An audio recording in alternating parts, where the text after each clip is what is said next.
Hello out there in TV land. Exactly.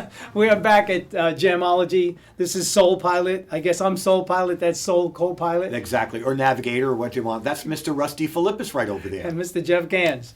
We're here to discuss everything and music too. Yeah, you know what? I don't get mad at me, okay? But I don't like to normally criticize people's appearance or anything like that. But like, I got to tell you, your strap is showing. My strap is showing. My strap. Yeah, you know, that one. That's the one I was referring to. I do my own self promotion here with my initials on it. Well, there are other people's initials RD, too. Yeah, but are you Richard Dreyfuss? I think he has a better checkbook than me. Well, no, you were great in Jaws. Yeah, oh, absolutely. Now back to our regularly scheduled program. Enough sharks. It Oh! definitely makes you dirty your wetsuit for sure. Anyway, back to my strap. I have a very dear friend. There we go. He's going to make me start swimming faster. Yeah. I have a very dear friend named Bob Shell. He makes custom straps. Gorgeous too. Yeah, and I met him in New Jersey. Oddly enough, he was a ding repairman from Mercedes-Benz, and he made his own tools, and he popped those little dings out of your door, and then made that strap out of them. Yes, and then I realized he was a fellow guitar player, and we shared a lot of fun times. And he's a wonderful leathersmith, I guess you would call it. He offers awesome straps, so I must have That's one of the coolest ones I've ever seen. At least 8 or 9, maybe more. He'll tell me better than. Do they all have your logo on? They all have RD on them. I didn't know that. It makes it easier to say my name, just say RD. But anyway, I would check into him. It's called Brookwood Leather. .com. You can post it on, and he makes amp handles. He makes a bunch of great leather stuff. But I would definitely track him down. A lot of people ask me about them. To be honest, it was influenced by watching my mentor George Benson with the GB on his strap. If you go back to the Breezen days, George had this big strap with studs on it that he got from a man that was a leathersmith on the streets of Manhattan. And then later, I guess it morphed into having GB on his strap. So now you know what? I robbed that lick. Well, okay. Well, here's an interesting among many. Here's an interesting non sequitur. Wasn't George Benson also an Ibanez artist for a while? He's still an Ibanez. And isn't there an Ibanez line of guitars called the GB10s? I thought there was also an RD series. Was there? No. Tried. Well, it's close. I mean, I call my little. I thought there was. My Camp Alone guitar an RD10 just to mimic a GB10. Well, you know what? Maybe there is. I'm going to look this up. Right, or you know what? The audience can look it up. The RD I think is a solid body. Well, yeah, there was definitely an Ibanez RD guitar. If anybody in the audience wants to look it up and tell me whether or not I'm correct or not, I'm all good with that. Yeah, I mean, but he spearheaded Ibanez, and he at the time it was the 70s. I'll be real brief. I don't want to type all the time. In the 70s, where Gibson was not really doing great, and neither was Fender, and he was approached by Ibanez because he was playing an Ibanez, what they now call a lawsuit model. It was a copy of a Johnny Smith that they could no longer make because it was too close of a copy, but it played better than at the time what people thought Gibson was doing during the New Orleans days. And anyway, Gibson offered him a deal. Ibanez offered him a better deal. He designed that GB10, which is now classic, because he could travel with it. It could be played louder with an organ trio because it's a smaller body, and it can travel in an overhead. So that's simple on how a GB10 was the birth of a GB10. But anyway. Well, what's that thing you're playing? It looks like it's a Gibson. It looks like an offspring of a 335. If I water it, will it become a 335? I mean, yes. Well, I shrunk it. I put it in the wash. It's actually a 336. There's a few small body instruments they make now, but this is odd or unique. They were out in the mid 2000s, like 2006, 2004, something like that. And what it is it's a mahogany body that they've totally routed, carved out, and then put a solid maple top. So it's kind of like a 335 meets a Les Paul. So is it considered a semi-hollow because Yes. like a 335 is with the big thing of wood running There's through a piece the of center? wood here, but the okay. piece of wood that's here is still, it's not glued in. It's part of the back. The back is one piece of mahogany, Okay. and they route out the thing as opposed to it having separate sides.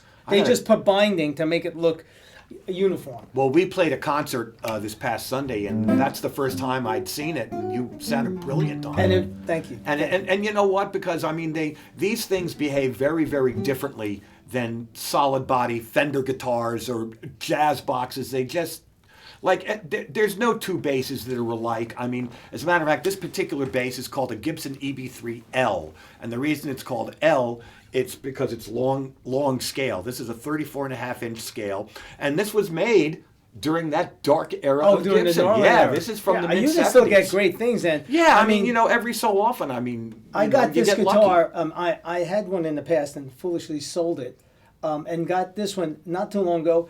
And I got it with a bit of a defect, not a defect that came from the factory, but something folks should know. And I'll be real brief with this.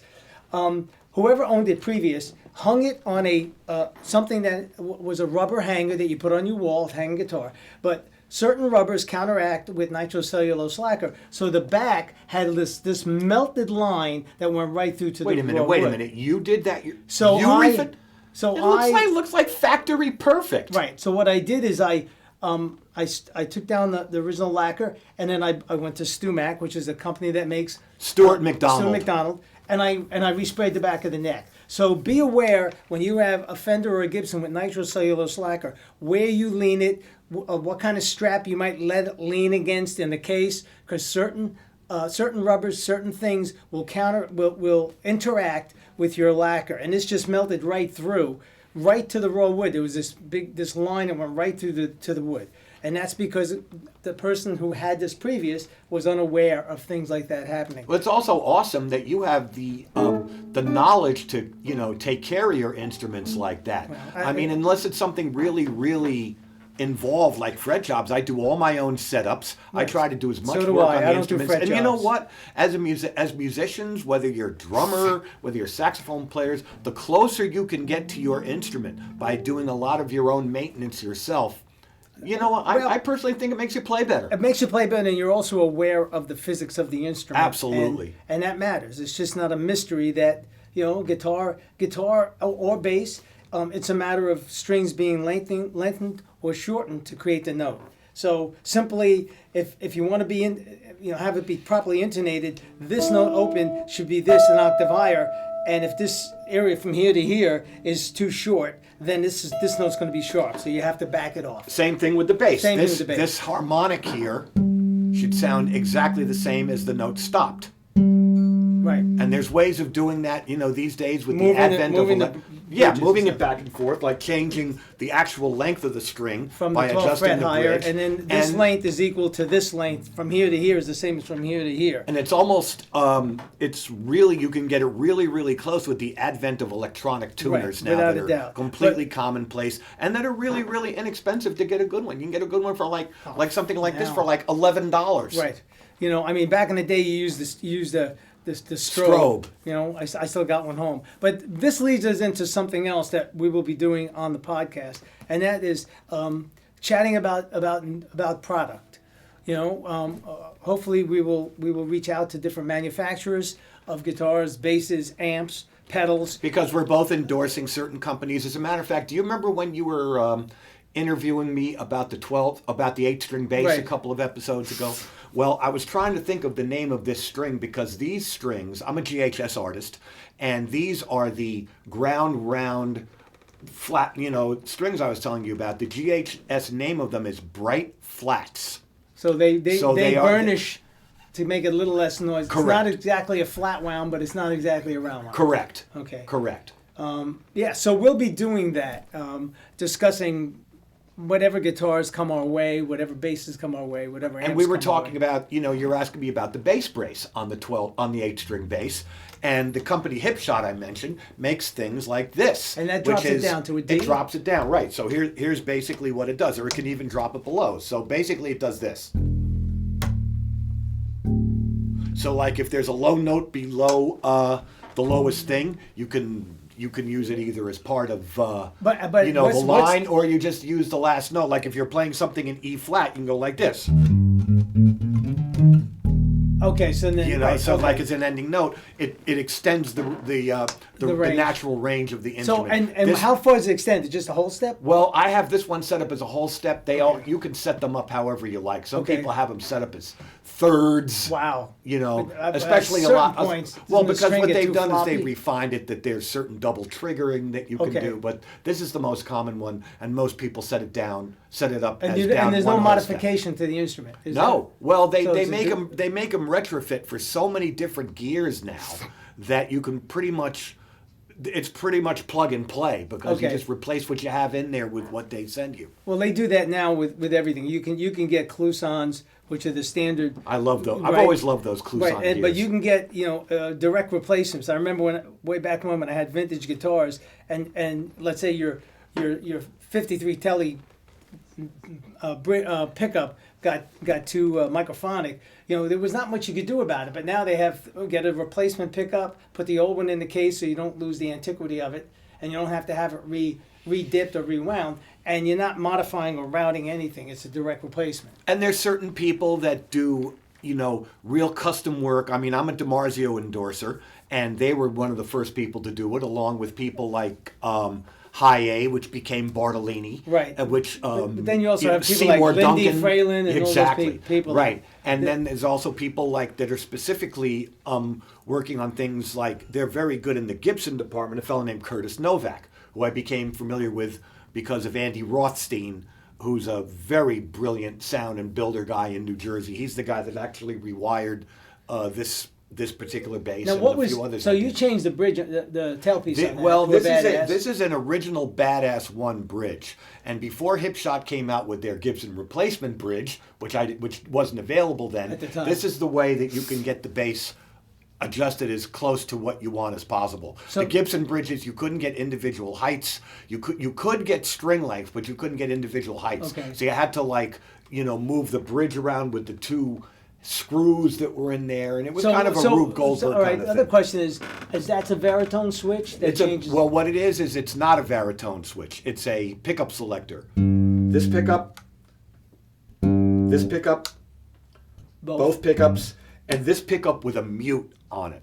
But it looks like a Veritone. In the case of a Gibson 355, which is the stereo version of a 335, they had all kinds of filters, and that's why they called it the Veritone. And those guitars, I mean, I love 345s, but because of the whole Veritone and filters, the weight on those instruments were a lot more. I mean, that's the other thing about this, being a shrunken ES336, well, that's the actual name of it. But they make 339s, which are not the carved ones. They're maple back and sides. But anyway, it's light. My days of playing heavy guitars is over. I want things somewhere around 6.5, not touching past 7. My Telecaster is somewhere there.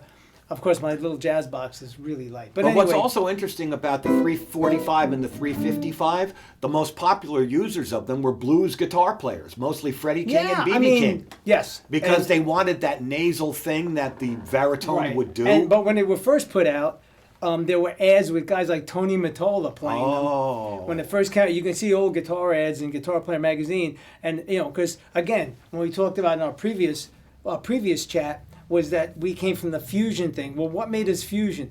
I'll give you 2 examples. Okay, we all came from playing Tellys and Strats and Les Pauls and 335s. And 335s or ES guitars were a nice transition because we didn't really have jazz boxes, although I had an original D'Angelico at the time as a Berkeley student. But that was our transition, and that was primarily because you could play louder music, and music had gotten to be far more amplified than just an upright bass and a big fat arch top guitar. But some of those guys that were the really considered important architects, they played Gibson Les Pauls. Yes. John McLaughlin, Al Di Meola. These were Les Paul guys. And yet, do you remember... with relying heavily on overdrive. But I think we're getting the sign over here. Right. What do you want to tell them about Jam-ology, Mike, and how we got here? I was so engrossed in what you guys are talking today about the instruments. something that going forward we're going to definitely be chatting about the different products out there. Absolutely. And any questions that you might have, please put it in the remarks column on the videos. Or topic suggestions, like we've said before. Anything that you'd like us to have a chat, review, talk about, please let us know. And unfortunately, I'm the guy that says, guys, 2 minutes, 1 minute, because we got to cut What it do we short. have No time for minutes. now? And I was so enjoying what you had to say there that I felt bad sticking my 2 fingers up and then my 1 finger. Anyway, All right. so, but yeah, we are definitely going to be covering products, everything music, and everything music related as well in the Oh, you next mean like podcast. that kind of music? Is that what you had in mind, or? What were you playing earlier on about money or something as well? Oh yeah, well, okay. Who wrote that?